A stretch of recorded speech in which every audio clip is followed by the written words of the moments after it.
Asia কাপের প্রথম ম্যাচে বাংলাদেশের প্রতিপক্ষ হংকং চায়না। টস জিতে আগে ব্যাটিংয়ের সিদ্ধান্ত নেওয়া নিয়ে ক্ষুব্ধ বাংলাদেশি ভক্তরা। তবে প্রথম ম্যাচে চাপ নিয়েছেন লিটন দাস। বোলিং করতে এসেই বাজিরাত। শুরুতে রাতকে ফেরেন তাসকিন আহমেদ। এরপরে আশাবাদ শুরু করে চায়নার ব্যাটাররা। মাঝখান দিয়ে মুর্তজা 28 রান ও আলী করেন 48 রান। এই রানের উপর ভর করে 143 রান করে চায়না। জবাব দিতে নেমে শুরুতে ধাক্কা হয় বাংলাদেশ। পারভেজ ইমন করেন 19 রানে। তানজিদ তামিম ফিরে যান 14 রান করে। অধিনায়ক লিটন ও তৌহিদ হৃদয় করেন 98 রানের জুটি।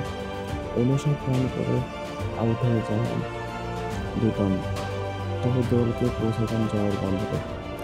হৃদয় 36 বলে 35 রান করে দলকে জিতিয়ে মাঠ ছাড়েন।